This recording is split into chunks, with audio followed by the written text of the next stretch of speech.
Mostly 3 ಜನ ಮಾತಾಡ್ಕೊಂಡಿರ್ಬೇಕು ಅನ್ಸುತ್ತೆ. 3 engineer arts graduate. Okay. ನಮ್ಮಂತ ಟೆಕ್ನಿಕಲ್ ಇಲ್ಲ.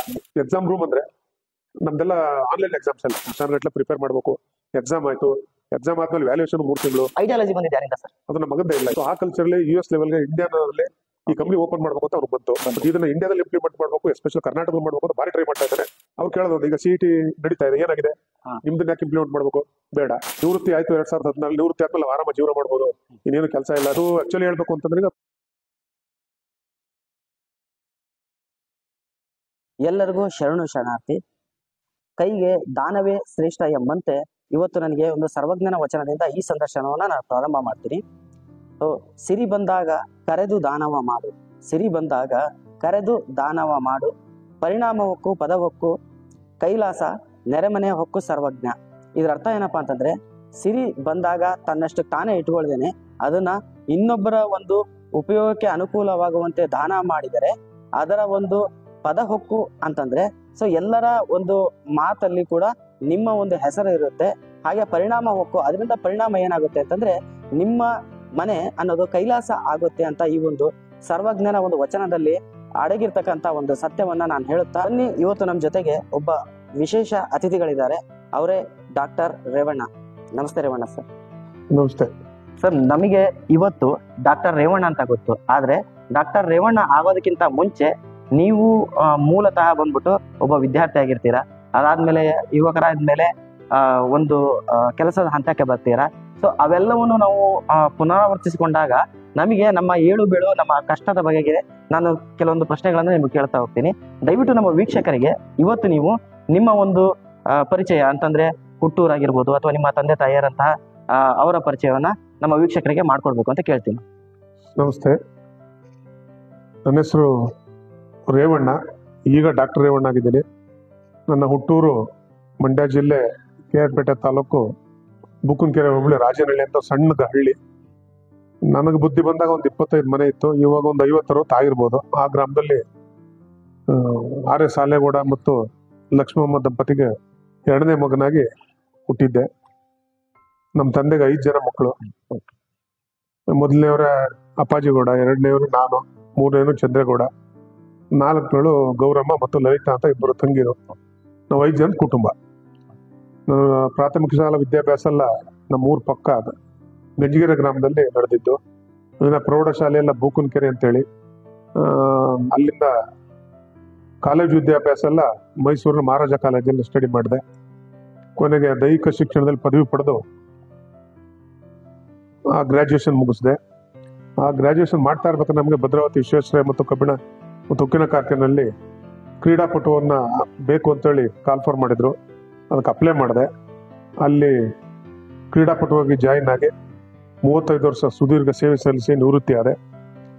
ಭದ್ರಾವತಿ ಕಾರ್ಖಾನೆಯಲ್ಲಿದ್ದಾಗ ಕಾರ್ಮಿಕ ಸಂಘದ ಖಜಾಂಚಿ ಆಗಿದ್ದೆ. ಶಿಕ್ಷಣದಲ್ಲಿ ಪದವಿ ಪಡಿತಾ ಇರಬೇಕಾದ್ರೆ ವಿಶೇಷ ಕಬ್ಬಿಣ ಮತ್ತು ಉಕ್ಕಿನ ಕಾರ್ಖಾನೆ ನೌಕರಿ ಸಿಗೋದಕ್ಕೆ ಮುಂಚೆ ಮೈಸೂರಿನವರೇ ಆದ ಮಂಡಿ ಮೊಹಲ್ಲಾದ ಕಾವೇರಿಗೌಡ ಮತ್ತು ನೀಲಮ್ಮ ಎಂಬವರ ಏಕೈಕ ಪುತ್ರಿ ಚಂದ್ರಮಣಿಯವ್ರನ್ನ ವಿವಾಹವಾದೆ. ಅವರು ನಾನು ಸಹ ಮಹಾರಾಜ ಕಾಲೇಜಲ್ಲಿ ಗ್ರಾಜ್ಯುಯೇಷನ್ ಮಾಡಿದ್ದು, ಅವರು ಸಹ ಮಾರನೇ ಕಾಲೇಜಲ್ಲಿ ಗ್ರಾಜ್ಯುಯೇಷನ್ ಮಾಡಿದ್ದು. ನಮ್ದು ಹಂಗಂದ ತಕ್ಷಣ ನೀವು ಲವ್ ಮ್ಯಾರೇಜ್ ಅಂತ ಕೇಳ್ಬೇಡಿ, ಲವ್ ಮ್ಯಾರೇಜ್ ಏನಿಲ್ಲ, ಅರೇಂಜ್ ಮ್ಯಾರೇಜ್. ಮದುವೆ ಆದ ನಂತರ ನಮ್ಗೆ 1981 ಜೂನ್ 15 ಮದುವೆ ಆಗಿದ್ದು. 82ರಲ್ಲಿ ಮೊದಲನೇ ಮಗ ಹುಟ್ಟ. ಅಲ್ಲಿಂದ 3 ಜನ ಮಕ್ಕಳಾದ್ರು, 2 ಗಂಡು ಮಕ್ಕಳು, 1 ಮಗಳು. ಮೊದಲನೇವನೇ ವಿನೋದ್ ಕುಮಾರ್ ಜಯಕೀರ್ತಿ, 2ನೇವಳು ಮಗಳು ವಿರುತಾಶ್ರೀ ಅಂತೇಳಿ, 3ನೇವರು ವಿನಯ್ ಕುಮಾರ್ ಜಯಕೀರ್ತಿ ಅಂತೇಳಿ. 3 ಜನನು ಎಲ್ಲ ಇಂಜಿನಿಯರ್ಸ್. ನಾನು ನಿವೃತ್ತಿ ಆದ್ಮೇಲೆ ಭದ್ರಾವತಿಲಿ ಸೆಟ್ಲ್ ಆಗ್ಬೇಕು ಅಂತ ಮಾಡಿದ್ದೆ ಆಕ್ಚುಲಿ. ಮಕ್ಕಳು ಒತ್ತಡಕ್ಕೆ ಇಲ್ಲಿ ಕಂಪನಿ ತರಿತಾ ಇದ್ದೀನಿ, ಬನ್ನಿ ಅಂತ ಹೇಳಿ ಕರೆದ್ರು. ಅಲ್ಲಿ ಅನಿವಾರ್ಯವಾಗಿ ಭದ್ರಾವತಿ ಬಿಟ್ಟು ಬಂದು ಬೆಂಗಳೂರಲ್ಲಿ ರಾಜರಾಜೇಶ್ವರ ನಗರದಲ್ಲಿ ಸೆಟ್ಲ್ ಆದೆ, ಮನೆ ಮಾಡಿದೆ.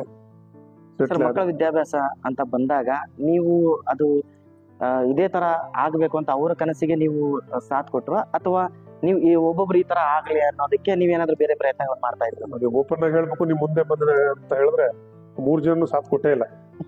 ನಾವ್ ಏನ್ ಮಾಡ್ಬೇಕು ಅಂತ ಹೇಳೋದು ಅದೊಂದು ಆಗಿಲ್ಲ ಅಲ್ಲ, ಅವ್ರ ಇಷ್ಟದಂತೆ ಆಯ್ತು. ನಾನು ಮಕ್ಕಳನ್ನ ಯಾರೋ ಒಬ್ರು ಡಾಕ್ಟರ್ ಮಾಡ್ಬೇಕು, ಒಬ್ರು ಇಂಜಿನಿಯರ್ ಮಾಡ್ಬೇಕು, ಒಬ್ರು ಲಾಯರ್ ಮಾಡ್ಬೇಕು ಅಂತಿತ್ತು. ಡಾಕ್ಟರ್ ಆಗ್ಲಿಲ್ಲ, ಲಾಯರ್ ಆಗ್ಲಿಲ್ಲ, ಇಂಜಿನಿಯರ್ ಆದ್ರು. ಅದೊಂದು ಮಾತ್ರ ಮಾಡೋರು ಸರ್ ಮೋಸ್ಟ್ಲಿ 3 ಜನ ಮಾತಾಡ್ಕೊಂಡಿರ್ಬೇಕು ಅನ್ಸುತ್ತೆ, 3 ಇಂಜಿನಿಯರ್ ಬೇಕು ಅಂತ ಅನ್ಸುತ್ತೆ ಗೊತ್ತಿಲ್ಲ. So, ಆ ಕಾರಣದಿಂದಾಗಿ ಅಥವಾ ಏನಾದ್ರು ದೈವಿಚ್ಛೆ ಆಗಿರ್ಬೇಕಿತ್ತೇನೋ, ಸೊ ಹಾಗಾಗಾತು. ಸೊ ಇವಾಗ ಇಷ್ಟೆಲ್ಲ ಒಂದು ನಿಮ್ಮ ಬಾಲ್ಯ ಮತ್ತು ಈ ಜೀವನಗಳ ಬಗ್ಗೆನೇ ನಾವು ನೋಡ್ತಾ ಹೋದ್ವಿ.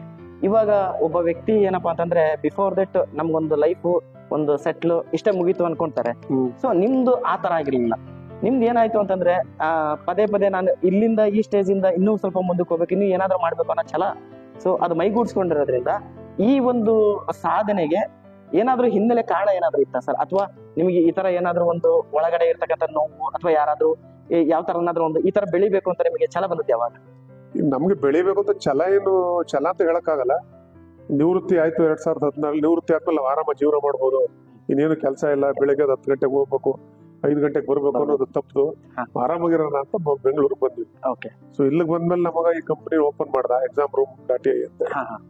ಒಂದ್ ಸ್ವಲ್ಪ ಓದ್ತಾ ಬರ್ತಾ ಮ್ಯಾನೇಜ್ಮೆಂಟ್ ನೋಡ್ಕೊ ಅಂತ ಹೇಳಿ ನಾನು ಜವಾಬ್ದಾರಿ ಕೊಟ್ಟ. ಏನೊಂದ್ 2 ಗಂಟೆ 3 ಗಂಟೆ ಮನೆ ಕೂರೋದು ಬಂದು ಹೋಗ್ ಬರೋಣ ಅಂತ ಬಂದೆ.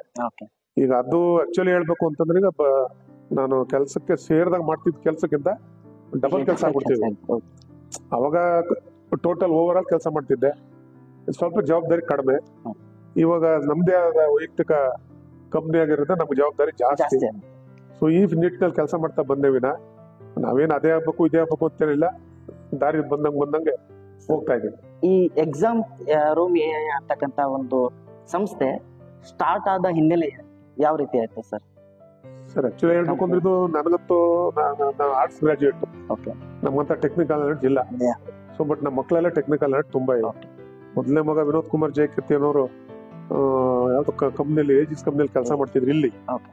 ಸೊ ಕಂಪ್ನಿ ಮುಖಾಂತರ ಅಮೆರಿಕಕ್ಕೆ ಹೋದ್ರು, ಅಲ್ಲೊಂದು 3 ವರ್ಷ ಕೆಲಸ ಮಾಡಿದ್ರು. ಅವ್ರು ಸಿಕ್ಕ ಅನುಭವದ ಮೇಲೆ ಆ ಕಂಪ್ನಿ ರಿಸೈನ್ ಮಾಡಿ ಇವರೇ ಸ್ವಂತ ಕಂಪ್ನಿ ಓಪನ್ ಮಾಡಿದ್ರು. ಅದರ ಅವ್ರ ಸ್ನೇಹಿತರು ಅವರ ಟೆಕ್ನಿಕಲ್ ಪರ್ಸನ್ಸ್ ಯಾರು ಸೇರ್ಕೊಂಡು ಈ ಎಕ್ಸಾಮ್ ರೂಮ್ ಅಂತ ಹೇಳಿ ಒಂದು ಕಂಪ್ನಿ ಓಪನ್ ಮಾಡೋದು. ಎಕ್ಸಾಮ್ ರೂಮ್ ಅಂದ್ರೆ ನಮ್ದೆಲ್ಲ ಆನ್ಲೈನ್ ಎಕ್ಸಾಮ್ಸ್ ಎಲ್ಲ, ಪ್ರಾಡಕ್ಟ್ ಬೇಸ್ ಅಲ್ಲ, ನಮ್ದು service base company. So exams ಅನ್ನ ಕಂಡಕ್ಟ್ ಮಾಡೋದು, ಸೆಲೆಕ್ಟ್ ಮಾಡೋದು, ರಿಸಲ್ಟ್ ಇಮಿಡಿಯೇಟ್ಲಿ ರಿಸಲ್ಟ್. ಸೊ ಈಗ ನಮ್ಮಲ್ಲಿ ಎಕ್ಸಾಮ್ಸ್ ಕಂಡಕ್ಟ್ ಮಾಡ್ಬೇಕಾದ್ರೆ ಎಕ್ಸಾಂಪಲ್ ಟೀಚರ್ಸ್ದು, PSI, tahsildar, IAS, IPS, KS, nursings, doctors, CET, MAT, CAT ಏನೋ ಇದಾವಲ್ಲ.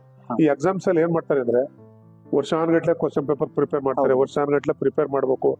ಎಕ್ಸಾಮ್ ಆಯ್ತು, ಎಕ್ಸಾಮ್ ಆದ್ಮೇಲೆ ವ್ಯಾಲ್ಯೂಯೇಷನ್ 3 ತಿಂಗಳು, ರಿಸಲ್ಟ್ ಆಗಿರೋದಕ್ಕೆ 4 ತಿಂಗಳು. ಈ ಮಧ್ಯೆ ಏನೇನೋ ಎಲ್ಲ ಏನೋ ಆಗುತ್ತೆ, ಆಮೇಲೆ ಇಶ್ಯೂಸ್ ಆಗುತ್ತೆ. ಸೊ ಅದೆಲ್ಲ ಬೇಡ ಅಂತ ಹೇಳಿ ಆನ್ಲೈನ್ ಎಕ್ಸಾಮ್ ಪ್ರಾಕ್ಟರ್ ಬೆಳಗ್ಗೆ 10 ಗಂಟೆ ಎಕ್ಸಾಮ್ ಸ್ಟಾರ್ಟ್ ಆದ್ರೆ 3 ಅವರ್ಸ್ ಮುಗೀತದ. ವಿತಿನ್ 1 ಅವರ್ಸ್ ಅಲ್ಲಿ ನಾವು ರಿಸಲ್ಟ್ ಅಲ್ಲೇ ಸ್ಪಾಟ್ ಅಲ್ಲೇ ಅನೌನ್ಸ್ಮೆಂಟ್ ಮಾಡ್ತೀವಿ. ಇದಕ್ಕೆ ಯಾವುದೇ ಒಂದು ಗೊಂದಲನೂ ಇಲ್ಲ, ಕಾರಣನೂ ಇಲ್ಲ, ಕರಪ್ಷನ್ ಇಲ್ಲ, ಯಾವುದೂ ಇಲ್ಲ. ಈ ತರ ಮಾಡ್ತಾ ಇದ್ವಿ.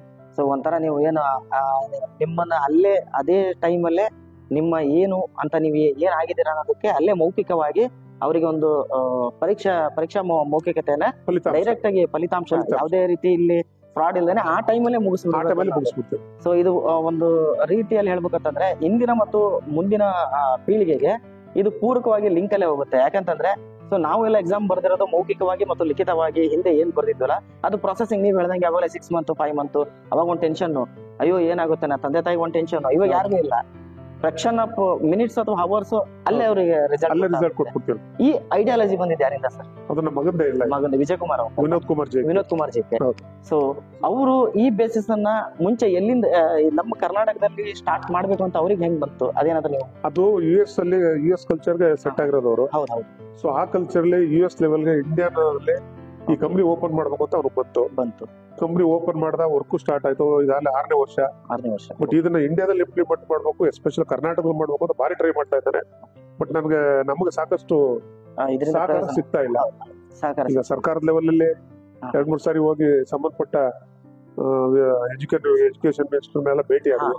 ಅವ್ರು ಕೇಳೋದು ಈಗ CET ನಡೀತಾ ಇದೆ, ಏನಾಗಿದೆ, ನಿಮ್ದನ್ನ ಯಾಕೆ ಇಂಪ್ಲಿಮೆಂಟ್ ಮಾಡ್ಬೇಕು, ಬೇಡ. ಮತ್ತೆ ಇನ್ನೊಬ್ರು ತಗೋಯ್ತು, ಅವ್ರದ್ದು ಅದೇ. ಈಗ ಸರ್ಕಾರದ ಲೆವೆಲ್ ಅಲ್ಲಿ 2-3 ಸಾರಿ ಹೋಗಿ ಸಂಬಂಧಪಟ್ಟ ಎಜುಕೇಶನ್ ಮಿನಿಸ್ಟರ್ ಮೇಲೆ ಭೇಟಿ ಆಗಿದೆ. ಅವ್ರು ಕೇಳೋದು ಈಗ CET ನಡೀತಾ ಇದೆ, ಏನಾಗಿದೆ, ನಿಮ್ದನ್ನ ಯಾಕೆ ಇಂಪ್ಲಿಮೆಂಟ್ ಮಾಡ್ಬೇಕು, ಬೇಡ. ಅಂದ್ರೆ ಅವರಿಗೆ ಹಳೆಯ ಸಂಪ್ರದಾಯದ ಮಾದರಿಯಲ್ಲೇ ಅವರಿಗೆ ಈ ಅಷ್ಟೇ. ಪರೀಕ್ಷೆಗಳು ನಡಿಬೇಕು. ಬರ್ಬೇಕು, ಜನ ಒಂದು CCTV ಕ್ಯಾಮೆರಾ ಮುಂದ್ಗಡೆ ಎಲ್ಲ ಕೂತ್ಕೋಬೇಕು, ಕೈಯಲ್ಲಿ ಕ್ವಶನ್ ಪೇಪರ್ ಹಿಡ್ಕೋಬೇಕು, ಅಲ್ಲೇ ಏನಿದ್ರು ಬರೀಬೇಕು, ಅದು ಇವ್ಯಾಲ್ಯೂಯೇಷನ್ಸ್ ಮತ್ತೊಂದು ಮುಗಿದೊಂದು. ಅವ್ರ ಮಾಮೂಲಿ ಪ್ರೊಸೀಜರ್.